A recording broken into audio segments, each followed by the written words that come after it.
আটঘরিয়া বাজারে নাফিস কামাল নামে এক যুবক খুন হয়েছে। ঘটনাটি ঘটেছে সোমবার রাত 8টা থেকে 8:30টার মধ্যে। যতটুকু জানা গিয়েছে, জাহিদ নামে এক মুদির দোকানদার নিহত নাফিস কামালের কাছ থেকে 10,000 টাকা পেত। সেটা নিয়ে তাদের মধ্যে দ্বন্দ্ব সৃষ্টি হয় এবং দ্বন্দ্ব সৃষ্টি হওয়ার এক পর্যায়ে তাদের নিহত নাফিস কামালের বাড়িতেও ঠেট দেওয়া হয়।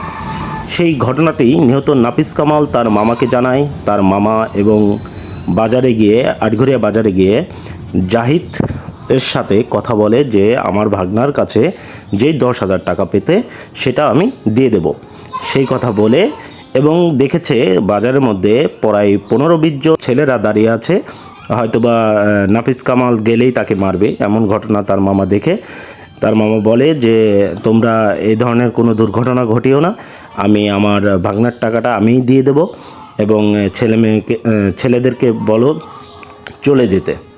পরবর্তীতে সেখান থেকে নিহত নাফিস কামালের মামা যখন চলে আসে, নাফিস কামাল যখন বাজারে যায়, তখনই সেই ছেলেরা নাফিস কামালের দিকে আক্রমণ করে এবং আক্রমণ করে তাকে সেখানেই ছুরির আঘাতে সেখানেই সে স্পট ডেড হয়ে যায়। এখানে আটঘরিয়া থানার পুলিশের কর্মকর্তা রয়েছে এবং অসংখ্য মানুষ এখানে জড়ো হয়েছেন।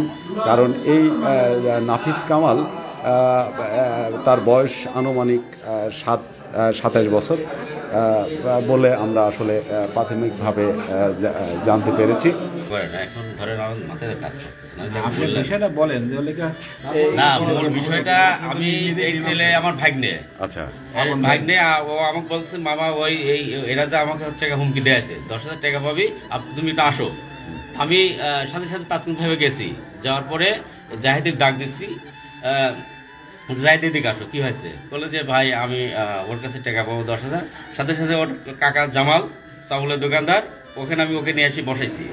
বসা বলছি যে ভাই হচ্ছে ওই 10,000 টাকা পাবো, ছেলে পেলে নিয়ে যায় হুমকি দিয়েছে, তাহলে এই বিষয়টা আপনি থামাই দেন। তো ও বললে যে তুই তাহলে একটু ইয়া কর, ছোট ভাই আছে ও যেটা বলে সেভাবে তুই ইয়া কর। তাই করলাম তাহলে হচ্ছে টাকা দেখ আমি নিচ্ছি, তুমি ওই ছেলেপেলে 10-20টা ছেলেপেলে এখানে দাঁড়া আছে অলরেডি, ওরা ইয়ে মেনে করলাম যে ছেলেপেলেগুলো সব পাঠিয়ে দাও, তাহলে আমি ওকে নিষেধ করে দিচ্ছি, ও চলে যাবে নি, তোমার টাকা আমি আমার দায়িত্ব নিচ্ছি, আমি টাকা দিয়ে দেবো। এই কথা বলে আমি চলে গেছি। চলে যাওয়ার পরে ও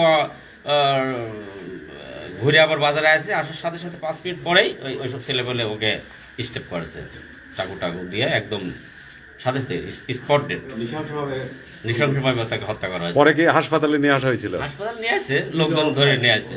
আচ্ছা, অবস্থা।